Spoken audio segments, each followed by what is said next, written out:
Good morning વિદ્યાર્થી મિત્રો, જય શ્રી કૃષ્ણ. આજે આપણે ધોરણ 9માં એક નવા પાઠની શરૂઆત કરવા જઈ રહ્યા છીએ, જેનું શીર્ષક છે સખી માર્કંડી. જેના લેખક છે કાકા સાહેબ કાલેલકર. અને આપણે બધા જાણીએ છીએ કે જે મહારાષ્ટ્રના વતની હતા અને સખી એટલે સહેલી અને માર્કંડી એક નદીનું નામ છે. એટલે નદીને સખી કહેવી એ તો ખરેખર આપણી સંસ્કૃતિમાં નથી, કારણ કે આપણી સંસ્કૃતિમાં નદીને આપણે શું કહીએ? લોકમાતા તરીકે સંબોધન કરીએ. પરંતુ અહીં તો કાકા સાહેબ કાલેલકર એ નદીને પોતાની બહેનપણી સખી તરીકે સંબોધન કરે છે. એટલે શા માટે એને સખી તરીકે સંબોધન કરે છે? તો કે એ નદીના કાંઠે બેસીને નિર્મળ પ્રેમ અને શાંતિ પ્રાપ્ત કરી શકાય છે. કાકા સાહેબ કાલેલકરના શબ્દોમાં કહીએ તો લેખક ઘણા નકાર સાથે માર્કંડીનું વર્ણન શરૂ કરે છે. ત્યાં ફૂલો નથી, પતંગિયા પણ નથી અને રૂપાળા પથ્થરો પણ નથી, પણ હા, એ માર્કંડી નદીના કિનારે નીરવ શાંતિ છે. વળી એ શાંતિ સાથે જે પ્રેમાળ શબ્દ વિશેષણ તરીકે મૂક્યો છે, એ બધા નકારોને હરાવવા માટે ખરેખર અત્યંત મહત્વનો શબ્દ કહી શકાય છે. માર્કંડી શું બોલે છે? જાણે કે એક પ્રત્યક્ષ વ્યક્તિ બેઠી હોય, એની સાથે આપણે વાર્તાલાપ કરતા હોય એમ લેખક એની સાથે પણ સંવાદ કરે અને પોતાની બાળપણની ભેરું મિત્ર એમ પણ આપણે કહી શકીએ. લેખક એટલે કે કાકા સાહેબ કાલેલકર અને નદી બંને બોલે છે. કોઈને સાંભળતું નથી, છતાં પણ બંને એકબીજાને સમજે છે. અહેસાસની ભાષા એકબીજાને સમજી શકે છે. લેખકે પ્રેમનો અલગ સેતુ અહીં વર્ણવ્યો છે. લેખકનું નદી સાથેનું તાદાત્મ્ય અને વર્ણન ખરેખર ખૂબ નોંધનીય છે. નદીનું વર્ણન જે સામાન્ય રીતે થાય છે, એના કરતાં અહીં લેખકે આગવી શૈલીમાં કર્યું છે. એના આપણે વાક્યોને સમજીએ તો માર્કંડી મારી ખરેખર નાનપણની સખી કેવી હોય તો કહી શકીએ, બહેનપણી કેવી હોય તો કહી શકીએ, કારણ કે તેના કિનારે બેસીને મેં કલાકોની કલાકો કાઢી નાખી છે. નકશો હાથમાં આવે તો માર્કંડની લીટી હું ન શોધું, કેમ કે તેમ કરતાં એ સખી મટી જઈ અને એક નદી બની જાય. એટલે એને હું મારી હાથમાં નકશો આવે ને તો એને એ માર્કંડીને માથે આંગળી ન મૂકું, કારણ કે ત્યાં અંદર શું હોય? નકશાની અંદર તો એક નદી તરીકે વર્ણન કરવામાં આવ્યું અને સખી શબ્દ તો હું એનું સંબોધન કરું છું. આજે પણ જ્યારે ગામડે જાઉં છું ને, ત્યારે એ મારી સખી સહેલી માર્કંડીને મળ્યા વગર રહેતો નથી. પહેલાંની પેઠે પહેલાંની જેમ એ મારી સાથે હવે ગેલ કે મસ્તી કરતી નથી, પરંતુ જ્યારે મેં એની સાથે સમય વિતાવું ત્યારે મને આહ્લાદક આનંદ પ્રાપ્ત થાય છે. આવા તો ઘણા બધા પ્રકારના વાક્યો આ પાઠની અંદર આપણે જોઈ શકીશું.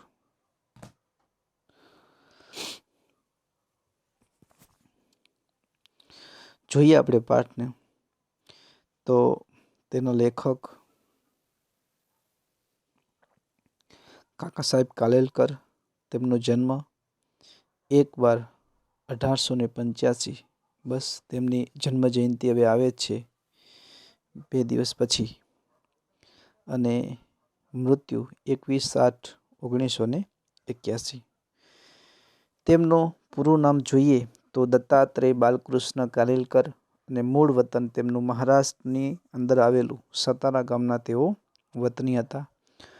તેઓ ગુજરાત વિદ્યાપીઠમાં, જો ગુજરાતને આપણે આમ પણ લખી શકીએ જરા પણ ખોટું નથી. ગુજરાત વિદ્યાપીઠમાં અધ્યાપક તરીકે અને આચાર્ય પદ તરીકે પણ તેઓ રહેલા હતા. માતૃભાષા મરાઠી હોવા છતાં પણ તેમણે ગુજરાતી ભાષામાં ઉત્તમ સાહિત્ય સર્જન કર્યું છે. તેથી ગાંધીજીએ તેમને સવાઈ ગુજરાતી તરીકે ઓળખવામાં આવ્યા હતા. એટલે સવાઈ ગુજરાતી તરીકે કોને સંબોધન કરેલું, આ નામ કોને પાડેલું? તો આપણે એટલું ચોક્કસ કહી શકીએ કે મહાત્મા ગાંધીજીએ કહ્યું હતું. તેમના સાહિત્ય જોઈએ તો ગંગા મૈયા, યમુના રાણી, ઉભયાન્વી, નર્મદા, દક્ષિણ ગંગા, ગોદાવરી તેમના ગદ્ય લેખન શૈલીના ઉત્તમ નમૂના પણ છે. હિમાલયનો પ્રવાસ, બ્રહ્મદેશનો પ્રવાસ, પૂર્વ આફ્રિકામાં ઉગમણો દેશ જાપાન એ તેમના વર્ણનના ગ્રંથો છે.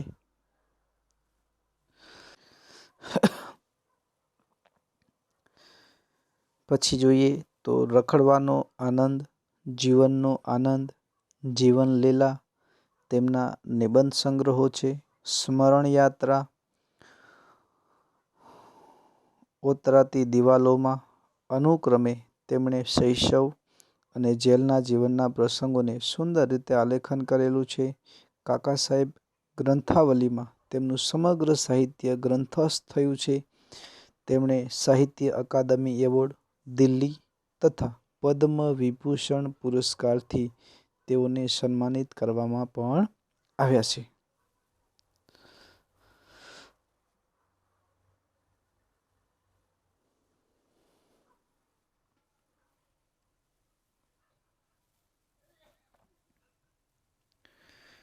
પાઠની વિષય વસ્તુને જોઈએ તો કાકા સાહેબ કાલેલકરનો પ્રવાસ સાહિત્ય પ્રકાશ નિબંધ છે. પ્રવાસ નિબંધ. સખી માર્કંડી એ ભારતની નદીઓ વિશેના એમના પુસ્તક જે લોકમાતામાંથી લેવામાં આવ્યો છે. આપણી સંસ્કૃતિમાં નદીને માતા કહી છે, પણ આ નિબંધમાં લેખક નદીને પોતાની સખી રૂપે આલેખે છે. લેખકના ગામ પાસેથી વહેતી જે માર્કંડેયની સાથે તેમનું બાળપણ વીત્યું હોવાથી એક વિશેષ ભાવ એની સાથે અનુભવ્યો છે. માર્કંડેયનું સૌંદર્ય, એની મૈત્રી, નિકટતા વર્ણવીને લેખકે નદીનું અલગ સ્વરૂપ અહીં પ્રગટ કર્યું છે. જોઈએ હવે આપણે પાઠની શરૂઆત કરીએ. શું દરેક નદી માતા હોય છે? શું આપણે દરેક નદીને માતા કહી શકીએ? ના, માર્કંડી તો મારી નાનપણની સખી છે, બધી નદીને માતા કહી શકાય નહીં, એવું લેખક કહે છે. કારણ કે માર્કંડી નદીને એ માતા કહેતા નથી, પણ શું કહે? બાળપણની સખી કહે છે. એ એટલી નાની છે કે એને હું મોટી બહેન તરીકે પણ ન ઓળખાવી શકું, એટલે હું એને સંબોધન તરીકે મોટી બહેન પણ ન કહી શકું. એ નાની જ છે, સખી જ છે, સહેલી જ છે. અમારા ખેતરમાં ઉમરાના વૃક્ષ તળે, એક વૃક્ષનું નામ છે, અમારા ખેતરમાં ઉમરાના ઝાડ તળે એટલે નીચે બપોરની છાયામાં બેઠો હોઉં ત્યારે માર્કંડીનો મંદ મંદ પવન જરૂર બોલાવાનો. એટલે મારા ખેતર નદીના કાંઠે જ છે અને બપોરના સમયે ઉમરાના વૃક્ષની નીચે હું છાંયડે બેઠો હોઉં ત્યારે મંદ મંદ સરસ મજાનો પવન વાતો હોય ત્યારે એવું થાય કે લાઈ નદીના કિનારે લટાર મારવા જાઉં. માર્કંડીને કાંઠે કેટલીય વાર હું બેઠો છું અને પવનના મોજાથી ડોલતા ઘાસના પાન કલાકો સુધી મેં જોયા છે. એટલે કલાકો સુધી એ માર્કંડી નદીના કિનારે બેઠા બેઠા સૌંદર્યને માણ્યું છે. માર્કંડીને કાંઠે અસાધારણ અદ્ભુત એવું કશું પણ નથી. તમને નવીનતા પમાડે અથવા જોવાલાયક કહીએ આપણે એવું ત્યાં કાંઈ નથી, પણ લેખકને ઘરોબો એક જાતનો સંબંધ બંધાઈ ગયો છે. ખાસ ફૂલો પણ નથી, જાત જાતના રંગવાળા પતંગિયા પણ નથી. પતંગિયાની જોડણી કેમ હે યાદ રાખશું. એટલે કે ત્યાં જાત જાતના પતંગિયા પણ નથી અને રૂપાળા પથરાએ પણ નથી. જે પથ્થર ઉપર બેસવું ગમે એવું પણ ત્યાં ક્યાંય પણ નથી. પોતાના કલકુચિતથી ચિત્તને અસ્વસ્થ કરે એવા નાના મોટા પ્રપાત ક્યાંથી જ હોય. પ્રપાત એટલે ઝરણાઓ આપણે કહી શકીએ અને ધોધ કહી શકીએ. તો દરેક વ્યક્તિને મન પ્રફુલ્લિત કરી શકે એવા ધોધ ભણીએ ત્યાં ક્યાંથી હોઈ શકે? ત્યાં તો છે ફક્ત અને ફક્ત પ્રેમાળ શાંતિ. એકદમ શાંત રીતે વહેતી નદી, નીરવ મનને નીરવ શાંતિ અર્પણ કરે એવી જાણે કે એક સાધુ પોતાના જીવનની અંદર સાધના કરવા માટે એ નદીના કાંઠે બેઠો હોય અને જ્યાં એક તણખલું પણ અવાજ કરે ને એટલી પણ ત્યાં શાંતિ છે. એવી માર્કંડીના કિનારે નીરવ શાંતિ છે. જોવાલાયક તો કાંઈ નથી, પણ પ્રેમાળ શાંતિ જેને કહી શકીએ એવી પ્રેમાળ શાંતિ છે. એટલે આગળના ફકરાની વધુ થોડીક ચર્ચા કરી લઈએ કે લેખક બપોરના સમયે જ્યારે ઉમરાળના વૃક્ષને નીચે બેઠા હોય ત્યારે એ બેઠા બેઠા નદી કાંઠે માર્કંડી સખીના સાથે વિતાવેલી પળોને યાદ કરે છે. એટલે કે કલાકોના કલાકો સુધી મેં એના કિનારે બેસી અને કલાકોના કલાકો પસાર કર્યા છે. છતાં પણ મને કંટાળો નથી આવ્યો. હા, ત્યાં જોવાલાયક એક પણ સ્થળ નથી, ધોધ પણ નથી, પતંગિયા પણ નથી, પથ્થર પણ નથી, કિનારો પણ સારો નથી, પણ ત્યાં પ્રેમાળ શાંતિ, નીરવ શાંતિ રહેલી છે. જોઈએ આગળ. ભરવાડો કહે છે કે માર્કંડી વૈજનાથના ડુંગરમાંથી આવે છે. હવે મારે એના સ્થળ ક્યાંથી એને જાણવાની જરા પણ તલપાપડ નથી, પણ એ ભરવાડો જે ગોવાળો જે ભેંસો અને ગાયો ચારે છે એને એ પાસેથી વાત સાંભળેલી છે કે માર્કંડી નદી છે જે આગળ વિશાળ વૈજનાથના ડુંગરો જેને એ નામથી ઓળખવામાં આવે છે એ ડુંગરોમાંથી પસાર થઈ ત્યાંથી નીકળીને અહીંથી નીકળે છે. મને એનું મૂળ શોધવાની કદી ઈચ્છા થઈ નથી. એ ક્યાંથી આવે છે ને ક્યાં જાય છે એની સાથે મારે કાંઈ લેવા દેવા નથી. એને મને જાણવાની ઈચ્છા પણ મને થઈ નથી. અમારા તાલુકાનો નકશો હાથમાં આવે તો એમાં માર્કંડીની લીટી તો હું ન જ શોધું. તાલુકાની કે જિલ્લાનો નકશો મારા હાથમાં આવે તો પણ એની અંદર માર્કંડી નદી ક્યાંથી ક્યાં જાય છે ને ક્યાંથી નીકળીને ક્યાં મળે છે એના વિશે મેં ક્યારેય પણ સંશોધન કર્યું નથી. કેમ કે તેમ કરતાં એ સખી મટી અને નદી થઈ જાય છે. જો એવું હું કરું તો મારી સખી તરીકેનું જે સંબોધન છે એ મટી જાય, નીકળી જાય અને મારે શેનું સંબોધન કરવું પડે? નદીનું સંબોધન કરવું પડે. મને તો એની પાણીમાં મારા પગ બોળીને બેસવાનું જ ગમે. જ્યારે મેં બેસવા જાઉં ત્યારે ધીમે ધીમે વહેતી નદીની અંદર કિનારે બેસું અને એ ધીમે ધીમે વહેતા પાણીની અંદર પગ બોળીને પગના તળિયા પલળે ને બસ એટલા પગના તળિયા પાણીમાં પલાળીને નીરવ શાંતિની અંદર બેઠો બેઠો જોયા કરું.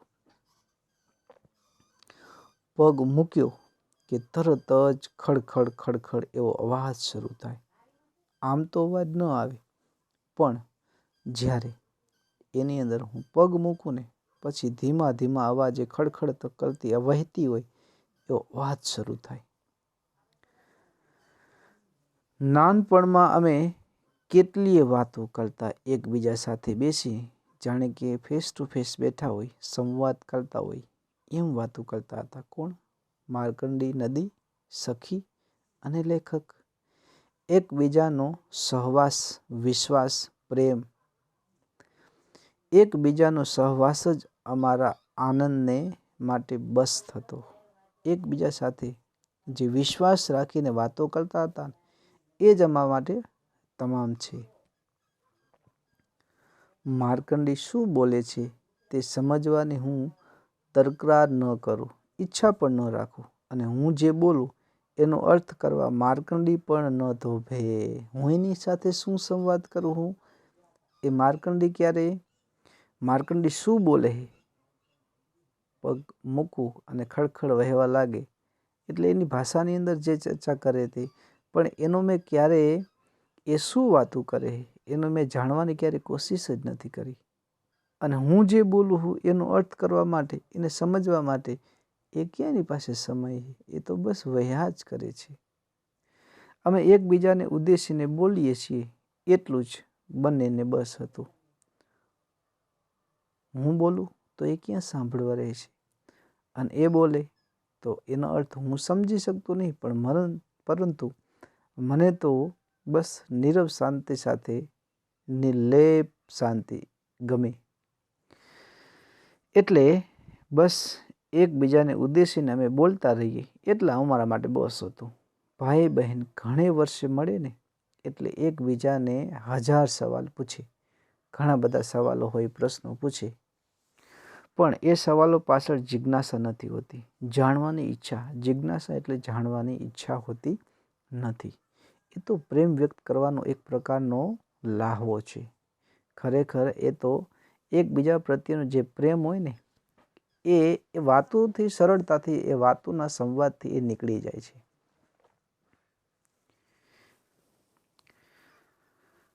સવાલો 100 પૂછો, જવાબ 100 મળ્યો એ તરફ ધ્યાન રાખવા જેટલી સ્વસ્થ વૃત્તિ પ્રેમ મિલન વખતે ક્યાંથી રહે?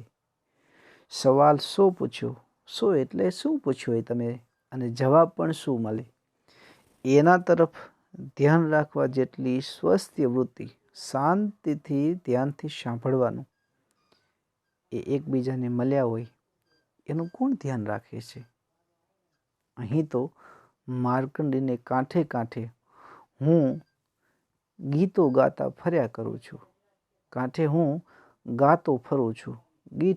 ગીત હોય તો ગીત ગાતો ગાતો એના કિનારે ફર્યા જ કરું છું. અને માર્કંડી સાંભળતી જાય છે. 16મે વર્ષે પોતાને લઈ જવા આવેલા યમરાજને શિવ ભક્તિને જોરે પાસા ઠેલનાર માર્કંડેય ઋષિનું આખ્યાન ગાતા મને કેટલો આનંદ થયો હશે. હવે એ નદીની ઉત્પત્તિ કઈ રીતે થઈ એનો ઇતિહાસ છે કે 16મા વર્ષે એને લઈ જવા માટે યમરાજા ખુદ આવે, પરંતુ માર્કંડી એ શિવ ભક્તિની અંદર લીન થઈ જાય. એટલે માર્કંડી ઋષિનું આખ્યાન ગાતા ગાતા એ કેટલો બધો આનંદ મને મળતો હશે. કાં 16 વર્ષ એટલે ભગવાનની ભક્તિ કરે અને એ પ્રસન્ન થાય અને વરદાન માગે. કાં 16 વર્ષ જીવનાર સદગુણી જોઈએ, અને કાં બાળક, કાં 100 વર્ષ જીવનાર મૂઢ એટલે મૂર્ખ માણસ. બોલામાંથી તમારે શું પસંદ કરવું હોય? 16 વર્ષ જ જીવશે તમારું બાળક, પરંતુ કેવું જીવશે? તેજસ્મય જીવન જીવશે, સદગુણી બાળક હશે. અને બીજું એ વરદાન માગ્યું, 2 વરદાન માગવાનું કીધું. એમાં તારે કયું જોઈએ? તો કે બીજું વર્ષ 100 વર્ષ બાળક તમારું જીવશે, પણ ગાંડાની જેમ જીવશે. એટલે આપણે કેવું જીવન જીવવું એ પણ આમાંથી શીખવા જેવું હોય. બાળક તમે પસંદ કરો. હવે 2માંથી કયો વર પસંદ કરવો? ઋષિએ ધર્મપત્નીને પૂછ્યું. એટલે હવે ઋષિએ ધર્મપત્નીને પૂછ્યું કે આપણે કેવું બાળક જોઈએ? સદગુણી બાળક ફક્ત 16 જ વર્ષ જીવશે. ભલે ને 16 જ વર્ષ જીવે, એ જ કુલોદ્ધાર થશે, એનાથી જ આપણા કુળનો ઉદ્ધાર થશે. એમ ગણી બંને જણાએ એ જ માગી લીધો અને શિવ ભક્તિની ઉપાસના કરી. એટલે ભગવાન પ્રસન્ન થયા અને વરદાન માગ્યું તો કે અમને તે 16 વર્ષ જીવે બાળક, પણ તેજમય જે બાળક હોય એ અમને આપજો. માર્કંડે જેમ જેમ ઉંમરમાં ખીલતો જાય તેમ તેમ મા બાપના વદન મ્લાન થતા જાય. વદન એટલે ચહેરો, મ્લાન એટલે પડી જવું, એકદમ નિર્માયો થઈ જઈએ, જે નૂર વગરનો કહીએ. એટલે બાળક જેમ જેમ મોટું થતું જાય એ મા બાપને કઈ ચિંતા હતી કે 16 વર્ષનો થશે ત્યારે મૃત્યુ પામશે. એટલે એને એ ચિંતા હતી. આખરે 16 વર્ષ પૂરા થઈ ગયા, કારણ કે 16 વર્ષ થાય એટલે એનું મૃત્યુ નક્કી હતું.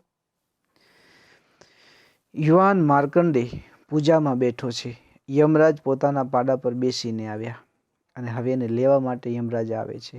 પણ શિવલિંગને ભેટી પડેલો યુવાન સાધુને અડવાની એમની હિંમત કેમ ચાલે? એ યુવાન ભક્તિની અંદર લીન હતો. શંકર ભગવાનના લિંગને પકડી અને એની ભક્તિમાં લીન હતો. એટલે એ યમરાજા પણ એની પાસે જઈ ન શકે. હાના કરતા આખરે પાસું ફેંક્યું, જાળી ફેંકી. ત્યાં શિવલિંગમાંથી ત્રિશૂળધારી શિવજી પ્રગટ થયા અને એ બાળકને હવે ઉઠાવવાનું, મૃત્યુના મુખમાં લઈ જવાનું હતું.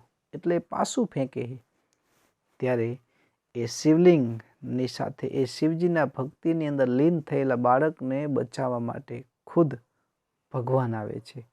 અને ધૃષ્ટતા માટે યમરાજને સાંભળવું પડ્યું હતું અને એક ખરાબ કૃત્ય કર્યું. એને માથે પાસું ફેંક્યું એના શિષ્ય ઉપર, એના સાધક ઉપર, એના ભગત ઉપર, એના ભક્તો ઉપર. એટલે શંકર ભગવાને એને ન કહેવાનું કહ્યું અને એને સાંભળ્યું. મૃત્યુંજય મહાદેવના દર્શન થયા પછી માર્કંડેયને મૃત્યુની બીક ક્યાંથી રહે? અને એ શંકર ભગવાનના સાક્ષાત્કાર દર્શન થયા પછી તો એ કોનાથી ડરે? એની આયુધારા હજુ પણ વહે છે. એનું જે 16 વર્ષનું જીવન હતું એ ભગવાનની ભક્તિ કરવાને કારણે એનું જીવન લાંબુ થઈ ગયું, ચિરંજીવી બની ગયા.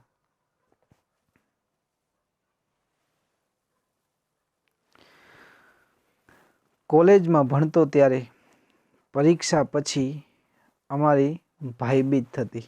એટલે જ્યારે પરીક્ષા પૂરી થાય ત્યારે અમે અહીં આવી અને સમય પસાર કરો. લણણીના દિવસો હોય, પાક જે પાક્યો હોય એને કાપણીનો સમય હોય. 2 દિવસ મારે ખેતરમાં જ ગાળવાના હોય, 2 દિવસ સુધી મારે ખેતરમાં જ રહેવાનું હોય. ત્યારે માર્કંડી મને સકરિયા પણ આપતી હતી. એટલે શિયાળાની અંદર શિવરાત આવે ત્યારે એ સકરિયા પણ મીઠા મીઠા મને આપતી અને અમૃત જેવું મીઠું પાણી પણ પાતી. રાત્રે ટાઢથી ધ્રુજે છે કે શું એ જોવા હું જાઉં ત્યારે પોતાના અરીસામાં મને એ મૃગ નક્ષત્ર બતાવતી હતી. એ રાત્રિના સમયે મને એમ થતું કે ઠંડી વાતી હશે, લાઈને આંટો મારવા જાઉં, જોયું. અને ત્યારે એના પાણીની અંદર નજર નાખું ને તો આકાશની અંદર તમે ક્યારેક રાતે જોયું હશે મૃગ નક્ષત્ર, 7 એ તારાઓના નામ છે, એ પાણીમાં દેખાય. આજે પણ જ્યારે અમારે ગામડે જાઉં ને ત્યારે માર્કંડને મળ્યા વગર રહેતો નથી. પણ હવે પહેલાંની પેઢી પહેલાંની જેમ એ મારી સાથે ગેલ કરતી નથી, મસ્તી કરતી નથી, કારણ કે હવે એ પાણીની અંદરથી લુપ્ત થઈ ગયું છે. જરાક સ્મિત કરી મૌન ધારણ કરે છે. એના સુકુમાર વદન, કોમળ જે ચહેરો છે તેના પહેલાંનું લાવણ્ય, કોમળતા જોઈ શકતો નથી. એના સ્નેહની ગંભીરતા વધી છે. એ ધીર ગંભીર થઈને વિહાજ કરે છે. એને જે નાનપણ હતો, અમારા બંનેની જે મિત્રતા હતી, ધીર ગંભીર હતી, જે નીરવ શાંતિ હતી, આજે એના અંદર કંઈક તફાવત મને જોવા મળે છે. જોઈએ આપણે શબ્દ સમૂહ. શબ્દો સમજૂતી સમાનાર્થી શબ્દો. પ્રપાત એટલે ધોધ, કુલોદાર એટલે કુળનો ઉદાર કરનાર, મ્લાન એટલે કરમાયેલું નિસ્તેજ, લાવણી એટલે સુંદરતા, પાસ એટલે ફાસલો, ધૃષ્ટતા એટલે વધુ પડતી કિંમત. વિરુદ્ધાર્થી સાધારણ, અસાધારણ, સ્વસ્થ, અસ્વસ્થ. આ બંને શબ્દ એવા છે કે આગળ લગાવવાથી વિરુદ્ધાર્થી શબ્દ થઈ જાય. ઈચ્છા, અનિચ્છા, વરદાન, શાપ, પ્રગટ, અપ્રગટ, સ્મિત, તો રુદન, મંદ તો ધીમું ધીમું, તો આપણે જલ્દી કહીએ તો જલદ પણ કહી શકાય. પછી આયુધારા વહેવી એટલે જીવતા રહેવું. હવે વિદ્યાર્થી મિત્રો, સાથે સાથે આપણે પાકી બુકની અંદર ટૂંકા પ્રશ્નો વિકલ્પ છે ને ટૂંકા પ્રશ્નો તરીકે લખીશું. પ્રશ્ન નંબર 2, નીચેના પ્રશ્નને 2-3 વાક્યમાં જવાબ લખો, પહેલો અને બીજો. અને એના પછીના નીચેના પ્રશ્નો 7-8 લીટીમાં જવાબ લખો, એમાં પણ પહેલો અને બીજો. તમામ સ્વાધ્યાય આપણે પાકી બુકની અંદર સારા અક્ષરે બોલપેન, કાળી બોલપેનનો યુઝ કરી અને સરસ મજાની પાકી બુક આપણે ઉતારીશું. વિદ્યાર્થી મિત્રો, આ તો આપણો સખી માર્કંડી એ પાઠ, એના વિશે આપણે અભ્યાસ કર્યો. આમાં પણ કોઈને પ્રશ્ન હોય તો મને SMS-થી અથવા ફોનથી જાણકારી આપવી. અને પછીના લેક્ચરમાં આપણે એક નવા પાઠની ચર્ચા કરીશું. ત્યાં સુધી અસ્તુ.